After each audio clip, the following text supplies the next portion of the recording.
Hello, ladies and gentlemen, and welcome to a video.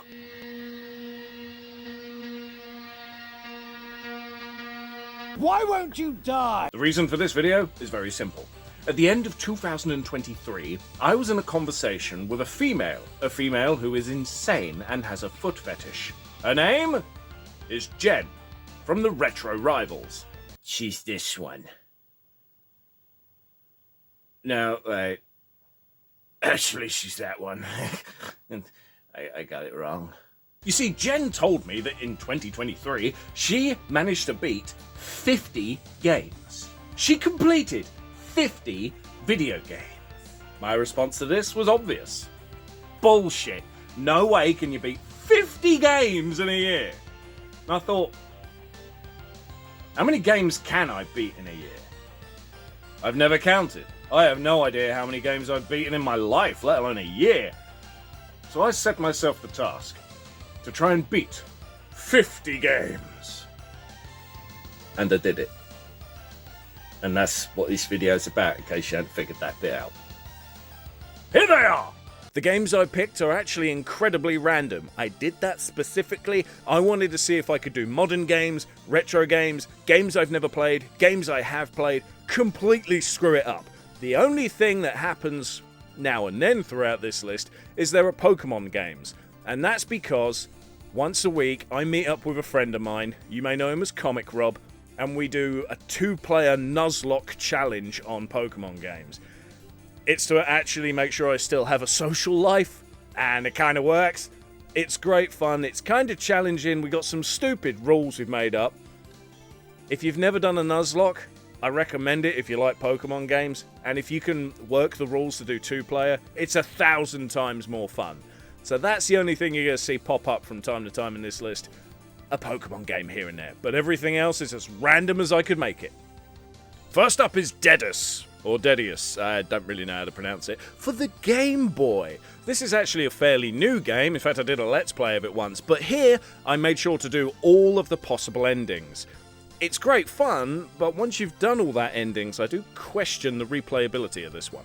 Next is Life on Earth for the Mega Drive. This, again, is actually a very new game for a very old console.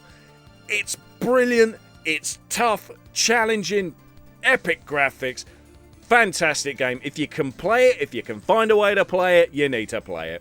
Then we have Plague Inc. Now, what could be more fun than killing people in a game? Well, killing fucking everyone on the entire planet. Great concept, but unfortunately it does mean you're staring at a map for 99% of the time. Good game though. Then there was Alwa's Awakening. This is the 8-bit version for the Evercade. What a fun game. It's got some really Sunsoft-like music to it. I love this one. It was fantastic. There is one for the Switch, that's the 16-bit one, so if you want to check it out, maybe try that one. Maybe 16-bit one's better, maybe not. I don't know, I've only played the 8-bit one. Then, of course, mandatory, I played Soul Reaver 1 for the Dreamcast. By the way, this video is being recorded on the 2nd of December, so the new Soul Reaver game isn't released until the 10th of December. Even though Nintendo very fucking kindly released a trailer on their YouTube channel saying that you could pre-order the new Soul Reaver Remastered game at any point now and get a discount. Horse shit! You can't. I know you can't, because it's not there. It's not on the e-store. For anyone in Europe, it appears. America can do it. Anyone in America can pre-order it now and get a discount. Me, I can't. I wanted it on the Switch, but I'm having to get it on the PS4. It's not a big deal, but it means I lose out on portability, because fuck you, Nintendo. Eh? Fuck you. You promised me a slice of heaven, and you've offered up a bucket of dog shit. You lying, scum-faced cunts. You pus-faced bastards from the planet Twat! You utter dipshit, cunt-stained fuckatron bastards! Then I felt like I needed something a bit more nostalgia. I played Super Mario Land 1 for the Game Boy. Simple, lovable, brilliant. Then I couldn't help but follow it up with Super Mario Land 2 6 Golden Coins. I don't actually like many Mario games. I find a lot of them to be kind of dull, but I do love these Game Boy ones. Then I felt like I needed to mix it up a bit. Throw in a shmup EDF. It's one I've heard about many times. Yeah, I never got to play it, so I thought, screw it, that's the one I'm gonna do. Then I wanted to screw things up even more with a more modern-ish, but not too modern-ish game, Phoenix Wright Ace Attorney. It's a visual novel where you have to be clever, so I'm genuinely astounded I managed to beat this one. The 10th game is Pokemon Y, and it is of course the first of the Pokemon games in the aforementioned Nuzlocke explanation thingy. I love this one. This is probably one of my favourite Pokemon games. It was the first 3D one, and they nailed it. After this, they had a bit of a dry spell with some utter crap, but this one is brilliant. Then I thought I needed a first-person shooter, and I wanted to play, yet again, something I've played before. So I went with Halo 1. My favourite Halo. Honestly, what can you say about this game that hasn't been said before? Nothing, so I'll just go on to the next game. Detective Pikachu for the 3DS. If you're a big fan of the film, that doesn't mean you'll be a big fan of this game. It's kinda slow, sometimes it's a little... I don't know, it's very point-and-click adventure-y. My son, who's a die-hard Pikachu fan and a big fan of the movie, wanted this game so badly, got him a copy of it, he got nowhere and he was bored shitless. I was not, I thoroughly enjoyed it, but I can see why a lot of people wouldn't. Then I thought I'd play a game I had seen Mike from Live at the Arcade once play, Aliens. It's ridiculous, it's colourful, it's awesome, it's not scary for shit, but it does have one incredible thing to it, is the silly ass sound Ripley makes when she dies. And now, at long last, an indie game. The Kids We Were. I actually talked about this in one of those 16-bitchin' podcasts that nobody ever listened to. More fool me for trying a thing. This is a great game, but the replayability is limited as hell. It's go through it, enjoy the story, that's it, it's done. It's basically the same as a book. If you enjoyed the book, you go back and reread the book. Otherwise, that's that. Then Halo 2. I still had a hankering for more Halo, and I thought I'll play Halo 2, but I never liked the original Halo 2. I thought it was a bit of a clunky mess, so I tried the remastered one that everyone was going on about. Holy shit, the remastered one is fantastic. Absolutely amazing. Then I decided to punish myself. I got Detective Pikachu Returns. Many people wanted this game so badly, and they thought we'd never get it because the movie kind of gave us the ending that the last game never did, so that's kind of it. Then we got this game with a whole new story, and it's as if the script kept changing. People didn't know where they wanted the story to go. The gameplay is fine, the story is just so meh. Then to wash my mouth out of that crap, I thought I'm going to play a Halo game I've never actually beaten, Halo 3. I don't like Halo 3. My favourite people, well, not to be too spoilerish, kind of die in it. And it's just F. The story is F. The gameplay, for some reason, doesn't feel as refined as 1 and 2. Yeah, I don't like 3. But I still wanted some first-person shootery goodness, which doesn't sound like me, but hey, there you are. Doom, the 2016 game. I had never beaten this one, because it felt a bit repetitive. But I thought, nuts to it, sit down, go for it, beat it, I did, great fun. Then I thought I'm going to try something I have never done before. This weird-ass puzzle game called Ishido for the Game Boy. It's actually quite fun, but I won't lie, it took me a while sitting down staring at the screen thinking, what the fuck am I doing? Then I found a game called Super Bat Puncher Demo on the Evercade. Yes, it is only a demo, but as far as I can tell, that's as far as this game went. It never made it past the demo level of quality. But goddamn, what a fun NES-style game. I want to see a completed version of this. If there is one out there, now that this video is done, because obviously this was played earlier in the year, let me know. I want to play the fucking thing. Then I wanted something heavy on story again, so I went with The Suicide of Rachel Foster. Tell you what, if you play this one, play it with headphones, because it's kind of creepy and it's got that feeling you get from Stephen King's The Shining. It's a good one. Then Metal Gear Solid. I admittedly hadn't played it in quite a while and I was rusty as fuck. I suck at sneaky games, but I used to be okay at this one. Emphasis on used to. I'm not anymore. I got really pissed off quite often. It's a good game. The story is the best it was before it got overly complicated, in my opinion, throughout the series, but yeah, I suck at sneaking. Then there was Goodbye World, an indie game that was poo. Honestly, I had high hopes for this one. It looks cool, and yeah, 1 minute you're doing the whole reading visual novel thing in quite cool 16-bit graphics, and that is shit. Even though it looks good, it's shit. Then you go to this 8-bit Game Boyish game part. That is so much more fun and simple. The only thing is, this game costs full amount, at least it did when I got it, and it's short as hell. I did it in one evening. I was pretty pissed off at that. Pretty pissed off. Then another Pokemon game, and we went old schooly retro and did Pokemon Blue Nuzlocke, but we mixed it up a bit. We used a cheat cartridge, and we used a randomized number thingamawhatsit on our phones. So, whatever number you got between 1 to 150, you had to align that with whatever Pokemon was there in the Pokedex. So for example, if you got 150, you were able to have Mewtwo on your team. You could have 6 Pokemon to do the whole game, and that's it. If any of them die, tough. You can only have the 6, can't catch any. You're not allowed to catch any Pokemon at all in this Nuzlocke. It was quite fun. But my team was just unbelievable. This was what I ended up with. Yeah.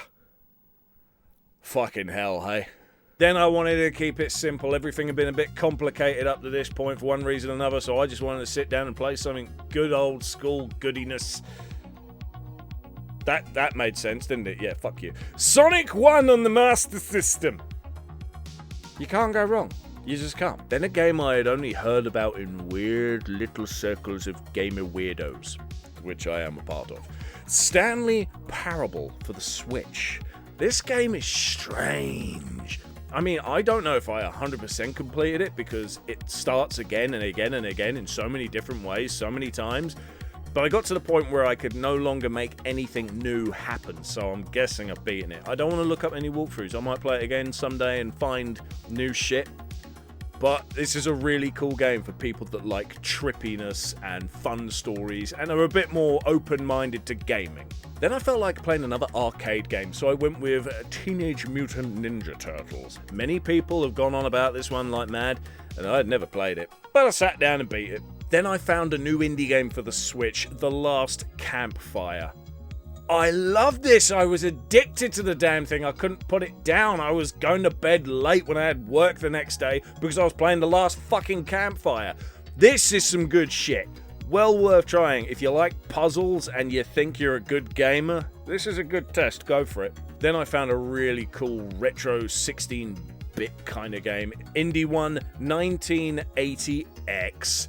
The only downside to this game is it's fucking short again, and it's not cheap enough to warrant the shortness. Yeah, that's the only downside. If you're going to get this, do not pay a lot, because it doesn't last long. But it is fun, though. It is really good fun. Now for a game that is definitely 100% not short. It took me 40 plus hours to beat, which for someone my age, saying a lot. It's Void Terrarium. I love this thing. I was addicted to this game. When it was beaten, I was thrilled but gutted. You know, I wanted to play more, but at the same time, it's like, no, this needed to be beaten eventually, so now's a good time. Highly recommend this one. I wouldn't be surprised if you've never heard of it, but I highly recommend it. Then, Metroid Prime, the remastered one. I've heard many people go on about Metroid Prime. I've tried the GameCube one. I can't get on with it, but I put it down to the controls being kind of clunky. And the only reason I say that is playing the remastered one where all the controls are refined, so much easier, so much more enjoyable. The scan mode, everything works a lot better on the Switch one. I hope they remake Prime 2, because I want to play Prime 2. Like, as soon as I did Prime Remastered, I thought, I'll go play Prime 2. So I got the GameCube game, played that, and the controls suck. I thought, I can't get on with this. We got Prime 4 coming out sometime, and I'd love to play it, but I haven't done 2 and 3, and the controls suck too much for me to keep with it. So, yeah, rambling. Next game is Soul Silver. Pokemon Soul Silver for the DS. This is my favourite Pokemon game on DS. I love the way the Pokemon follow you. It's a fantastic remastering of its original. I only wish that you could unlock the Game Boy sound effects and music earlier than at the fucking very end of the game. Having to wait all that time sucks. I wish you got it all sooner. Then, Minecraft. I had started a whole new world with friends. We were doing all these new buildings and stuff, and then everyone just felt, I want a break, let's go kill the Ender Dragon. Okay, did that, credits rolled. It's like, you know what? I'm seeing credits, this counts, I've beaten it. But I know the game goes on forever, but you see a credit screen, technically you've done the beating part. So I'm putting it here. Minecraft, I love it. Here's something I don't love. Valkyria Chronicles 4. I love the first one. Everyone knows I love the first one. I was really excited for the fourth one. Jesus wept. The gameplay in this one has a higher amount of bullshit, especially near the end. Like, the second half of the game starts going downhill in unfair quality. You need to know exactly where to go. You need to know exactly what to do and who to have on your team. So I kept restarting missions again and again until I figured it out, and that really sapped the fun out of it. What really sapped it out even more is the characters are so fucking unlikable. The main guy does a speech every 2 bloody minutes. Shut up, I don't care. Get on with it. The only character I liked was Kai, the sniper. And that's 'cause she's yummy. Then Another Code. Another Code technically has 2 games in it, so this is the first one I beat. 2 Memories. It's quite a short game, but it's genuinely fun. I enjoyed it. If you're looking for a good, fun, wholesome game that isn't too long, this is one to go for. Then I thought I'd mix it up and throw in some more Sonic, the Mega Drive one. I haven't played it in a while. I was surprised at how rusty I got. I need to practice more. I need to keep up those skills that are completely useless in life, but I need to keep those skills. Then, at number 37, it occurred to me there had only been one Master System game in this list. It was like, oh god, that's not acceptable. Alright, I need to play one. And I'm going to pick one I've never played. One that's kind of rotted on the shelf for an unfair amount of time. Submarine Attack. Turns out this game isn't the longest one in the world, but I wanted a shmup I could play and have the possibility of beating, because let's be fair, most shmups are just impossible. This one, though, good fun. Good solid fun. Not too difficult, and graphically, I'd give it like a 7 in terms of 8-bit. It ain't bad, it ain't great, it ain't shit. Then I played the second Another Code game, Journey into Lost Memories, and I would recommend you give this one a fucking miss. Boring as shit. Then there was New and Tasty, the Abe's Odyssey remake. I love this one, honestly. I tried playing Soulstorm a little while after this. I really wish they made Soulstorm the same way they did this. Just faithful to the original. Not so pissed up it's its whole new game. New and Tasty's great. Stick with that. Then something old but new.